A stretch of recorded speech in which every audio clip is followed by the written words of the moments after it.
So, hello, I'm Anna Amelia and I'm from Northeast Animal Rights, and today I'm delighted to welcome along Claire Palmer, who is the founder of Animal Justice Project. So thank you very much and welcome, Claire, to this interview. Thank you for interviewing me. So first of all, the question which I ask everyone, could you tell us about your vegan journey, please? Yeah, so I've been vegan for a long time, since about 2001 actually, which I think is probably about 20 years or so. Old school. Yeah, so basically I first started sort of thinking about, I mean, I've always been an animal person, I've always been an animal lover.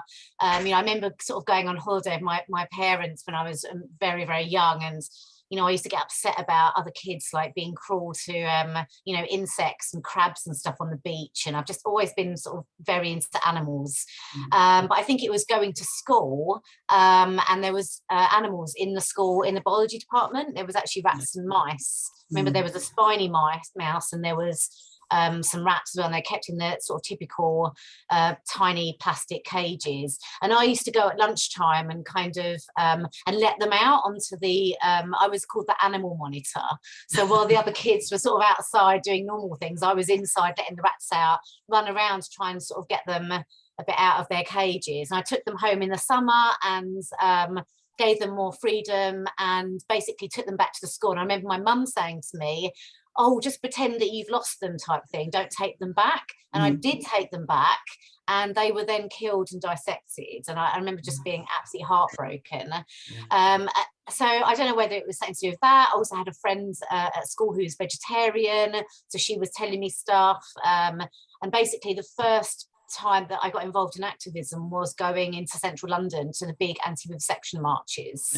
When there was 25,000 people. I don't know if you sort of go back to that era, but I was doing a lot of anti-vivisection campaigning. So I was involved in the Shack campaign, which was the campaign to close Huntingdon Life Sciences. Then I started hunt sabbing at 18 years old. And actually at that point, I was still just vegetarian, not vegan.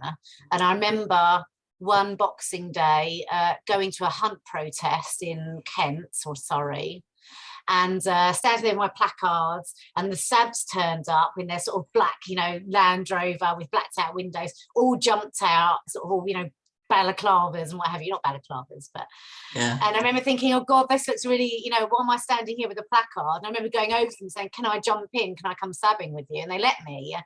And that was the first day I went sabbing, and then I was going sabbing for years, every weekend. But I was still wearing leather boots at the beginning. And then it was basically meeting the hunt sabs that turned me vegan. So it went from anti-vivisection marches to hunt sabbing. And it's just been non-stop activism ever since then, really. So it's very much I'm not a new vegan. This is, you know, something that, and also I very much started on the path of veganism through animal rights, not health or environment. Yeah, I think that's an important final point actually you made. I mean, I've said to people that it doesn't matter how you access veganism, as long as you stay vegan for the animals, it should always come back to the animals. Otherwise, it's just plant-based. You're not a true vegan.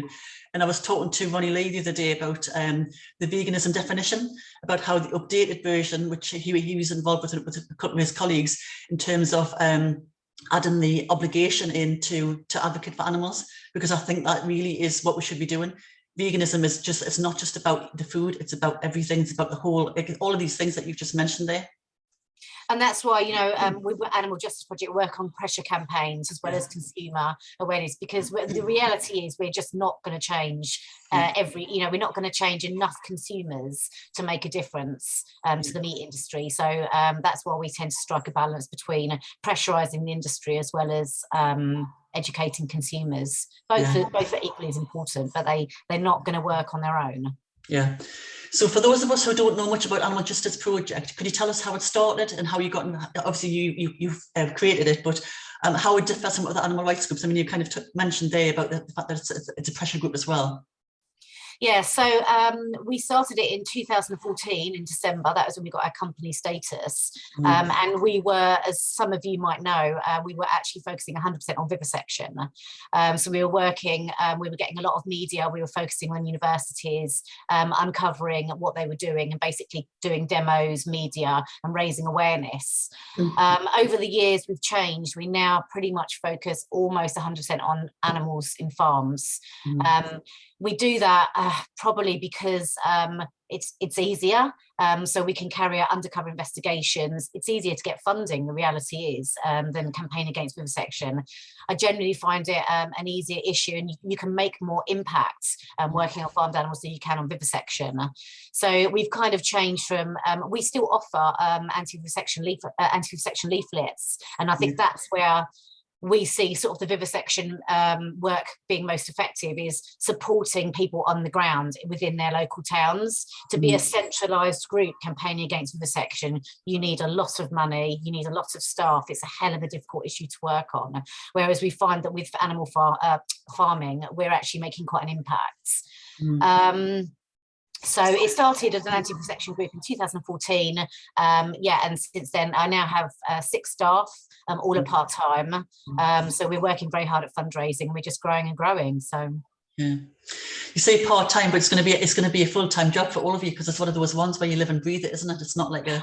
Oh, absolutely. I mean, nobody in the team, we're all activists, and I think that's what does make us different to, I think one of part of your question was what makes us different, and actually we are different because we are very animal rights focused. We're all activists. We've come from activist backgrounds, so we don't come from a corporate background, and of course we always work. I mean, we work pretty much 24/7. The entire team does. So yeah. And we mentioned just before we came on air as well that that you're based in Bristol, and you know, and we do have a lot of other you know, obviously Viva is based there as well, and we have Josephine from the Animal Safe Movement UK is based there. So in theory there should be a lot of activism going on in that area in Bristol. Yeah, there should be. I think I think activism obviously has slowed in a lot of places due to COVID, and I think it's good to see things sort of sparking up again now. But I mean, it's difficult, isn't it? And also the other thing as well is a lot of the stuff is on, a lot of the work we do is online. So we make most impact, especially if we're going to be doing pressure campaigns. A lot of the work we do is actually on the computer rather than kind of going out on high streets. So with so many different issues and situations on animal rights, how do you decide which one are you going to take on as an investigation or a particular event? I mean, we choose investigations and we choose campaigns within areas that aren't really worked on by other groups, and we do that deliberately. So, for example, with the killing of the bull calves, the male calves in the dairy industry, that hadn't really been focused on since about 2011, when they were still shooting calves on farm, which they don't do anymore. So no one had actually filmed within slaughterhouses the killing of those calves. Same with the duck investigations that we've done, aggressive foods. Again, it's a very neglected industry. So we tend to choose campaigns that we think we're going to obviously get some success with, and also just aren't really tackled by other groups, because we don't want to be stepping on the toes of other groups when they're already way more funded than we are, and have way more resources to be able to tackle issues. So we tend to focus on areas that we just think that aren't really tackled elsewhere. So that's kind of, I guess that's kind of the main driver of when we start campaigns. We used actually some of your leaflets. We did the Dairy Still Kills a couple of weeks ago, and then we found out your leaflets. I'm going to be putting an order in for some more, because they went down really, really well. And the group really liked them as well, because they're colourful and bright and sort of you know, obviously educational, but they get the facts across as well. We have an amazing designer who, I mean, all of our stuff looks so professional. Our materials, our outreach materials, because we have just an incredible designer on board. And obviously, we have a great team writing materials as well. So So do you have any events or any projects which you're especially proud of? I mean, I'm particularly into the calf issue. I feel like the transportation, the trade of calves, even the export of calves, although that is supposed to be banned soon, from at least from England, is certainly an issue that just hasn't really been, you know, we obviously uncovered the dealer, Derek Whittle, at Oaklands, and that just hasn't been covered before. So I feel like getting the sort of UK first is something that I am proud of. Because it's showing people things that just they don't expect. And the other thing that I'm proud of as well is that we don't obviously we have a very animal animal rights stance. So we deliberately also go to higher welfare facilities, whereas so we tend to not go for like the mass broiler chicken investigations and campaigns, like for example animal quality in open cages, because it feeds into this whole thing of like, you know, go high welfare, then go cage free, and it's better. So we that's another thing that I'm proud of as well, that we do tend to go for definitely the more difficult campaigns and difficult investigations, like our bath soft cheese organic dairy we've just exposed. That wasn't the easiest dairy farm to go for. We could have just gone for a bog standard intensive dairy farm where probably you would see a lot more abuse, for example, but we didn't want that, didn't fit in with our ethos of really trying to expose the best of the best. So we certainly choose our battles, not because they're easy, but because they're going to be impactful. Yeah, that makes a lot of sense, because we often have this conversation when we're out in the stalls about welfare and animal rights. Obviously, we're called North East Animal Rights, and that kind of like, a lot of people think that's quite an extreme name, but actually we explain the difference between the two and how welfare still results in the death of the animal and the animal who wants to live.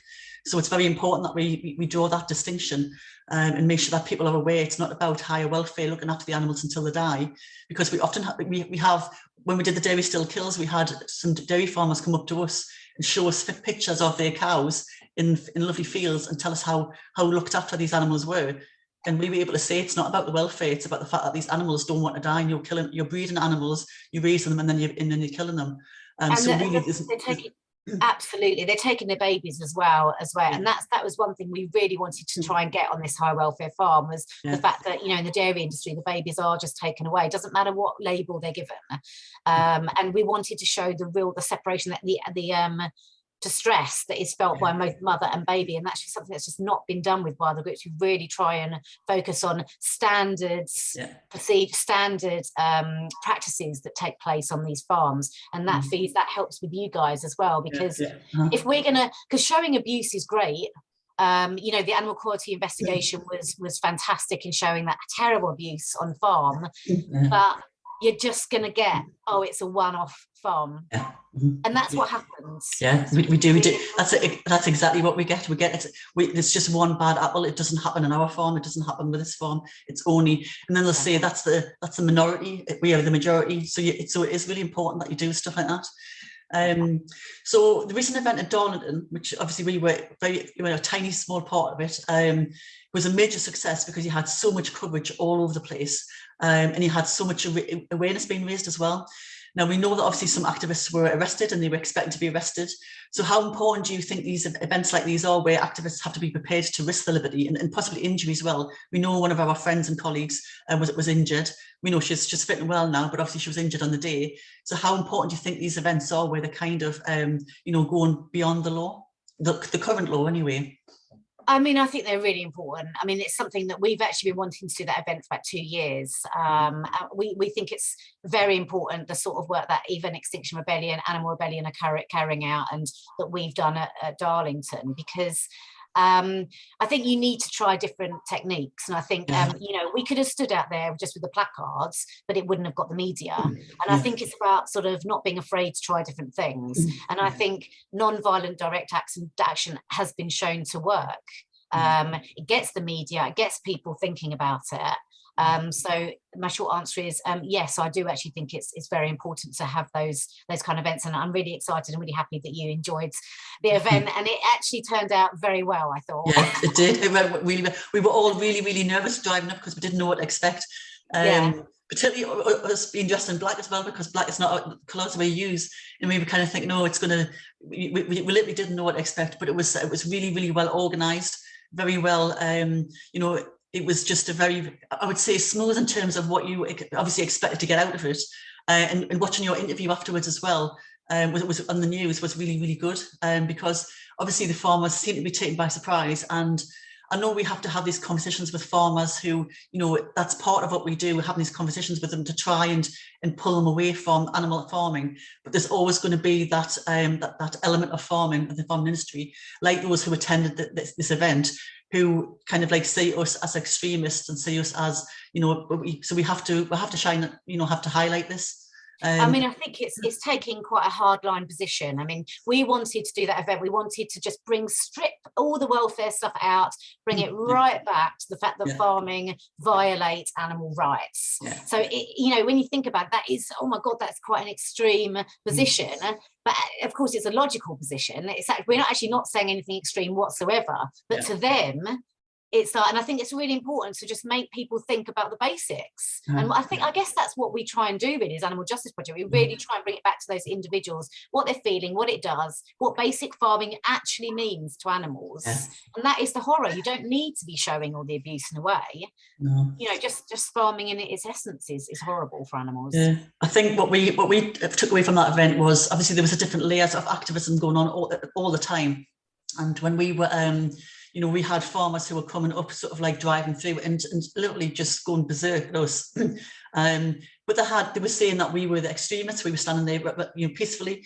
The most probably extreme action, if you like, was the fact that obviously there was a vocal protest at the gates, and but they were gesticulating to us. They were asking the kids to join in, and this is them sort of like. It just doesn't sort of like sit right with me when you've got children who are taken along to these events and ingrained in this sort of barbarity. Absolutely. And it's all normalized. It's normalized behavior, and this is what normalized. Yeah. Exactly. I mean, I think it was. I think it went very well, and we're looking forward to doing more events like that. Well, we will be there. We need you there for sure. So how important, I mean, I know obviously you've got a background, you've got a master's in zoology. So how important do you think your background and your qualifications are in adding weight to discussions with policymakers that you have and those who can bring about change? I mean, to be honest, if you'd have asked me a few years ago, I would have probably said that it makes more difference. But actually now I'm not really sure. I mean, Animal Justice Project holds its own. I mean, it doesn't need me with my master's degree to give us any more clouts. I think the organisation speaks for itself. But I think a few years ago when we're just starting out, I think, yes, it certainly makes a difference. But also it helps me in my work as well. So we do a lot of research into the farming industry, and we really go down to the tiny detail when we are, for example, preparing to launch an investigation. We look at, we speak to vets and we speak to ethologists, and we look at the behaviour of animals. So it's quite nice that I'm able to teach my staff as well how to properly research things, and we try to make sure that everything we put out is 100% accurate as well. And that's actually something else that I do pride us on, and we try to keep everything very professional. Have that hardline stance, but keeping it professional. I think that's what makes Animal Justice Project quite different. Yeah, I think, I mean, one of the farmers that we've spoken to said that basically all the stuff that we had in our leaflets, I think it was a Viva leaflet she was looking at the time, was all rubbish, it was all nonsense. So I asked her to go through it line by line to tell me actually what was nonsense. And literally the first line she couldn't disprove. So it's kind of... One thing that we've really worked hard at is to sort of expel the myth now that calves are still shot on farm. And that was the reason we went into that slaughterhouse, and we wanted to film the bull calves being slaughtered, because we want to try and keep ahead of the industry. And the industry was saying, no, we're not shooting calves on farm still, because supermarkets basically have clamped down and said, you're not allowed to kill these male calves on farm anymore. You can't shoot them in the head. And there were still a lot of activists who thought that was still happening.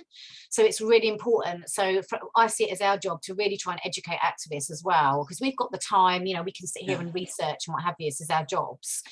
So we wanted to show that, no, this isn't happening. That doesn't mean it's okay. And the calves are actually being reared for whatever, and they're going off to a happy life. We wanted to show them being reared for beef, which we did at Berryfields. We wanted to show them in the slaughterhouse. We wanted to show them in the dealers, which we've done. So I think we've done a pretty good job of showing the fate of these calves, and people just think, oh, they're not being shot anymore. And that is what the industry is putting out. So just to rewind a little bit there, when we, so just for viewers who aren't aware of this, we know that one of the biggest controversies in the dairy farming is because when calves are born, if the female calves, obviously they're taken away from mothers pretty quickly, and they put into the dairy part of the industry. If the male calves, they were shot. So can you tell me, I know obviously the law changed in 2021, was it, where they weren't allowed to do that? I haven't seen any Yeah. stats in terms, because I've checked on government websites in terms of the stats. You would expect them to be drastically reduced next to zero. But could you tell us and the viewers what the changes have been since then? Yeah, I mean, there's not actually been any legislation banning the shooting of calves on farm. So it's not legislation, it's more the retailers saying to their milk suppliers, you're not allowed to do this anymore. And also Red Tractor as well, Muller, although that's dragging its feet a little bit, Arla, they're all banning it. So it's basically a thing of the past. There's no point talking about shooting calves on farms. Yeah. So what happens instead is they go to the traders, they then go to the slaughterhouse, some are reared for beef. Sorry, the stats, so there were 65,000 calves actually going through to the slaughterhouse. Yeah. So what we wanted to show is, yes, they're not being shot, but they are going to the dealer, they're being slapped around, kicked off trailer ramps, and they're ending in the slaughterhouse. This is the reality of dairy. It's not got any better.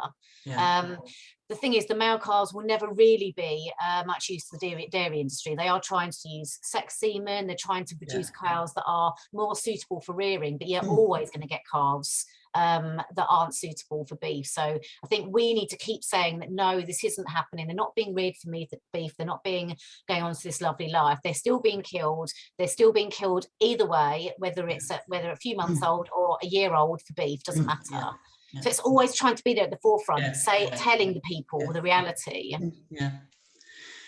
So so one of we're talking about the dairy industry here, and we know obviously one of the big things there was a load of stuff over Twitter and social media when the pandemic was hitting about the big dairy bailouts, because obviously there was so many fewer people who were not buying milk and dairy products, and there was huge bailouts. We know that obviously if the bailouts stop, the dairy industry will fail pretty much overnight, because the majority of them rely on the subsidies. So in terms of getting the balance from animal farmers moving away from getting the subsidies, moving from animal farmers to plant-based farming, how important do you think that is, that we keep on pushing that? I think it's really important. And to be honest, if we had more resources, then we would be focusing a lot more on that. But I know Viva has just started a campaign to work with farmers. I think it's very important. I mean, at the same time, I think the industry is going to find its own way. It's not really going to take activists with very few sort of resources to change things. The industry will start to change. But unfortunately, while you've got the government, as you said, bailing them out, it is difficult, but I think certainly it is an area that is important for activism, and I think it is important to actually engage with farmers as well. Hopefully a lot of these older farmers, they're not going to change, but the younger farmers hopefully will do, if it becomes very unsustainable to continue with dairy farming, which I believe that it's going to be the first of the industries to go, because it is literally the government bailing them out. But again, that takes it down to consumer awareness as well, like just really trying to advocate plant-based milks as well, because if the demand isn't there, that's it for them. Yeah, I think and there's a few really valid points you made there. I mean, there's so much choice now with plant-based milks. You just kind of, when you go into any supermarket, you kind of like wonder who actually is buying dairy milk and cow's milk. And we know that, I mean, I keep on seeing some anecdotal, sort of comments on social media about the millennials, the younger ones who are ashamed to actually ask for cow's milk, which is I was going to say that exactly, which is brilliant, is the fact that it's become a bit of a dirty, and I think that's why our job is so important as well, and your job as well, just to keep showing the reality for dairy, keep showing it, keep showing that it means the death of the calves, the death of the mother, the separation. That is going to change. It will change, but there's lots of things we should be doing about as activists. I think it's a case of just changing strategies and just dipping into different things to try and make the biggest impact. So what's next for Animal Justice Project? Well, we have a very exciting year ahead of us. We are on the cusp of launching a new investigation. Obviously, I can't give any details, but everybody keep their eye on our feeds, our social media feeds, for the next few weeks. So that's going to be the biggie. We're also looking at a couple of brand new campaigns this year, which are quite exciting. But again, I probably can't go into too much detail. We're going to be continuing, obviously, our dairy still kills, as always.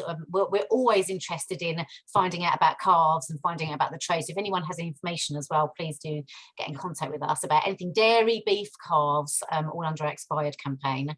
We've got Ayrton, our campaigns manager, who's going to be continuing our work for ducks, grassing and foods, keeping the pressure on them. We've got a new website coming, which is very exciting, because our website is 2014, and when you try and load a page, it takes about a minute, so people are just leaving. So we've got a new website coming, a couple of new campaigns, an imminent new undercover investigation. I'm working on another investigation. Our investigations run continuously. So we have a team of people that are already on the next job as well. So yeah, just hoping to get bigger and better, really, and just do more and more for farmed animals, make more successes. Yeah, I feel exhausted just listening to you there. But it's been a privilege and a pleasure talking to you today. So thank you very much for everything that you were doing, and everybody else at Animal Justice Project as well. We hope that we work with you again very soon. So I want to wish you all the best of luck. So I'm going to sign off now. Yeah, thank you so much, Hannah. You're very welcome. So this is Anna Amelia from North East Animal Rights signing off now, and saying goodbye to Claire Palmer, the founder of Animal Justice Project. Bye for now. Bye.